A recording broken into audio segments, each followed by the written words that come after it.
हा आहे अळू. अळूमध्ये दोन प्रकार असतात. एक असतो हिरव्या देठाचा आणि एक असतो काळ्या देठाचा.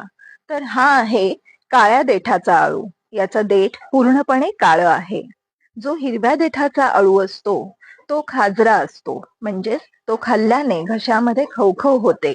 तर त्यामध्ये शिजवताना आपण चिंचेचा वापर करतो. तसेच हा जो काळ्या देठाचा अळू आहे हा खाजवत नाही. तसेच अळूमध्ये विटॅमिन ए, सी आणि आयर्नचे प्रमाण भरपूर असते. अळू हा रक्तदाब नियंत्रणासाठी खूप चांगलं काम करतो. अळू हे डोळ्यांसाठी खूप आरोग्यदायी, कारण त्याच्यामध्ये विटॅमिन ए चे प्रमाण भरपूर आहे. अळू हा पचनासाठी चांगला आणि बद्धकोष्ठता दूर करतो.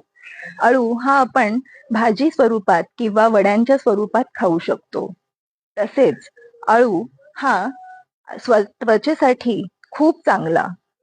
आपण खाण्यामध्ये अळूचा वापर नक्की करावा. अधिक माहितीसाठी संपर्क साधू शकता.